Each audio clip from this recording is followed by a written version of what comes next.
We, the sovereign Filipino people, imploring the aid of Almighty God in order to build a just and humane society and establish a government that shall embody our ideals and aspirations, promote the common good, conserve and develop our patrimony, and secure to ourselves and our posterity the blessings of independence and democracy under the rule of law and a regime of truth, justice, freedom, love, equality, and peace. Do ordain and promulgate this Constitution. These are some of the sections of the Philippine Constitution that I find much relevant in impact in today's situation. These are first is Section 3 under Article 2 of Declaration of Principles and State Policies. Civilian authority is at all times supreme over the military. The armed forces of the Philippines is the protector of the people and the state. Its goal is to secure the sovereignty of the state and the integrity of the national territory. This section have much impact and relevance to today's situation because during this pandemic, our government called the armed forces of the Philippines or those military to serve and protect the people. The military secure and check thoroughly if each Filipino citizen follows the protocol mandated by the government because in that way, they can minimize the number of people to be affected of the virus. As of today, the military is still ensuring the safety of each Filipino in our country. The other section is the Section 11 under Article 13, Social Justice and Human Rights, which stated that the state shall adopt an integrated and comprehensive approach to health development which shall endeavor to make essential goods, health, and other social services available to all the people at affordable cost. There shall be priority for the needs of the underprivileged, sick, elderly, disabled, women, and children.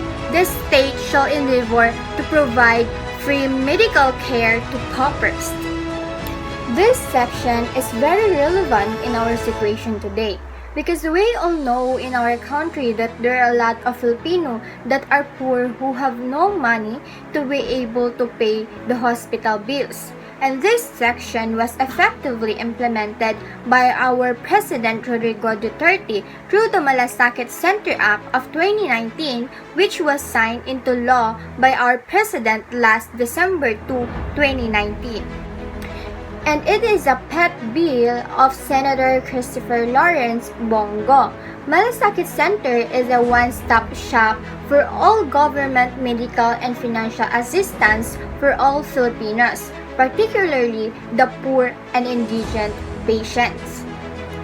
It shall be non-partisan, convenient, free of charge, accessible, and shall have a standard system of availment of assistance.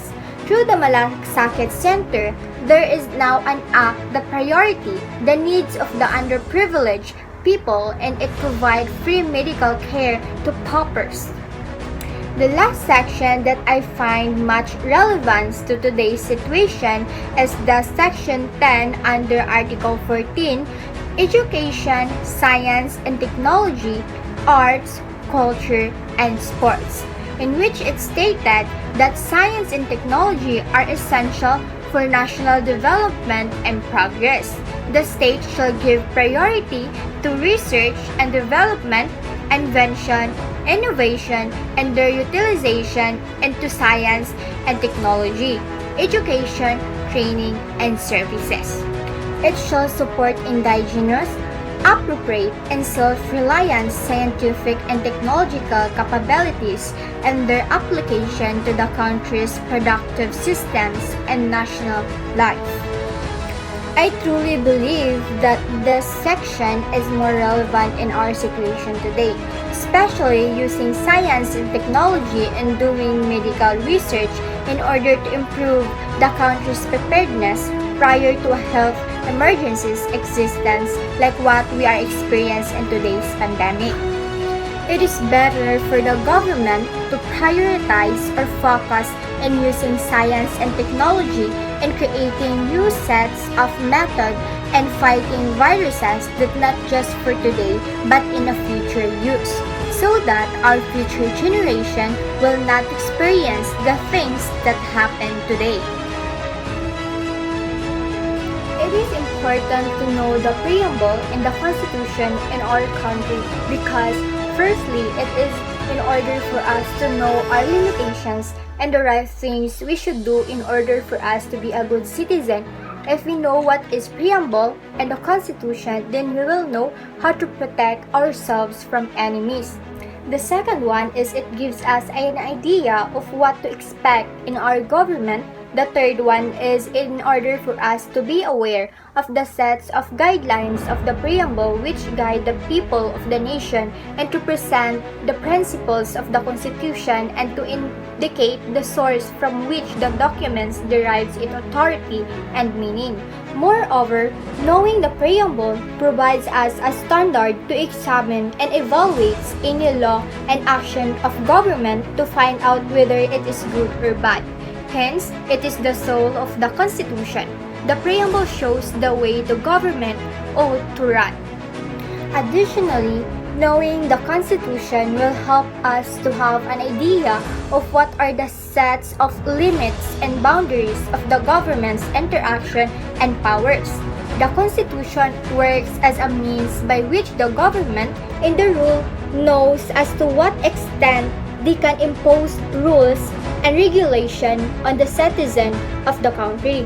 Furthermore, knowing the Constitution will give us awareness about our rights and provision for any individual or group of people in behalf of which they can ensure their well-being and dignity. It helps the people of the country to avail all the basic rights which they can deem for. Some of the most basic rights that are protected by the Constitution are right to life, right to freedom, right to property, and the right to participate freely in the democratic system. Lastly, it is very essential for us as a Filipino citizen in the Philippines to know the preamble so that we can understand the fundamental values, philosophy, aims, and objectives on which our Constitution is based. The preamble highlights the fundamental values and guiding principles of our Constitution and serve as a guide for both the Constitution as well the judge who interpret the same, and also to know the real purpose of the preamble and to have an idea which the Constitution seeks to establish and promote.